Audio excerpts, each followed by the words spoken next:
গাইবান্ধায় খাবার দেওয়ার কথা বলে রেস্টুরেন্টে ডেকে নিয়ে ৬ বছরের এক শিশুকে ধর্ষণ চেষ্টার অভিযোগে একটি রেস্তোরাঁয় আগুন দিয়েছে বিক্ষুব্ধ জনতা। এই ঘটনায় ওই রেস্তোরাঁর ম্যানেজারকে আটক করেছে পুলিশ। বুধবার দুপুরে গাইবান্ধা সদর উপজেলার খোলাহাটি ইউনিয়নের ভেড়ামারা ব্রিজ সংলগ্ন ঘাগট নদীর তীরে অবস্থিত জাফলং চাইনিজ ফাস্টফুড রেস্তোরাঁয় এই ঘটনা ঘটে।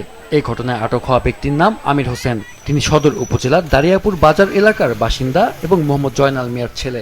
দোকানের এক কর্মচারী তাকে রেপ করছে, করার পরে এলাকার লোকজন ধরে ফেলে তার প্রতি আর কি ব্যবস্থা নিচ্ছে, ভাঙচুর করতেছে এবং প্রশাসন হাতে দিবে। ধর্ষণ করার চেষ্টা করছে। যদি ধর্ষণ পুরোপুরি সফল হয়ে যেত, মেয়েটাকে জবাই করে আবার অন্য কিছু প্ল্যান করে সাকসেস করে। সারা বাংলাদেশে এই ধরনের ঘটনা কেউ যেন ঘটাইতে না পারে, তাদের দৃষ্টিমূল্যে আসি আমরা সাধারণ পাবলিক তাকে মারি ফেলা হয়। রামিচার অত্যাচার, নারী নির্যাতন, এটার বিচার আমরা চাই এবং এর বিচার আমরা রেল লাইনের সাইডে আমরা ফাঁসি চাই।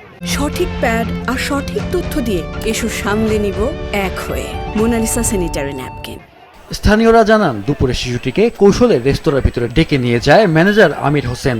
সেখানে তাকে ধর্ষণের চেষ্টা করা হয়। বিষয়টি টের পেয়ে আশপাশের লোকজন ক্ষুব্ধ হয়ে ওঠেন। তারা রেস্তোরাঁটি ঘিরে ফেলে এবং অভিযুক্ত আমিরকে ভেতরে অবরুদ্ধ করে রাখেন। যেভাবে দর্শক করছে একটা শিশু নারী, এমন করে আটকেছে, পুলিশও নিয়ে যাওয়ার পারতেছে না। দর্শক দেখলেই মারি ফেলা যায়, এই অবস্থার মধ্যে আছে বর্তমানে আটকে। আমরা জনগণের হাতে বিচার তুলি দেন, জনগণের বিচার করিয়ে তারপর আদরাজনক জীবন থাকে, তাহলে আপনারা বিচার করেন। এই ধরনের হোটেল এবং এই ধরনের রেস্টুরেন্ট যেখানে যেখানে আছে সেখানে এই ধরনের ঘটনা ঘটতেছে।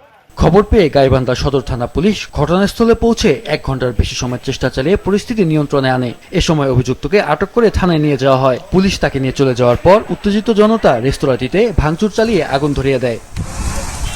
এ বিষয়ে গাইবান্ধার অতিরিক্ত পুলিশ সুপার জানান, এই ঘটনায় এখন পর্যন্ত কোনো লিখিত অভিযোগ পাওয়া যায়নি। ভুক্তভোগী পরিবারের পক্ষ থেকে লিখিত অভিযোগ পেলে আইনগত ব্যবস্থা নেওয়া হবে। পরিস্থিতি এমন ছিল, আমরা ওইখানে এই মুহূর্তে যাচাই করার সুযোগ পাইনি। আমরা যাচাই করব। লোকজনের ভাষ্যমতে ধর্ষণের অভিযোগ, ধর্ষণের চেষ্টা না, ধর্ষণের অভিযোগ লোকজনের কথা মতে। তো আমরা আরো যাচাই করে বলতে পারবো কনফার্ম হয়ে।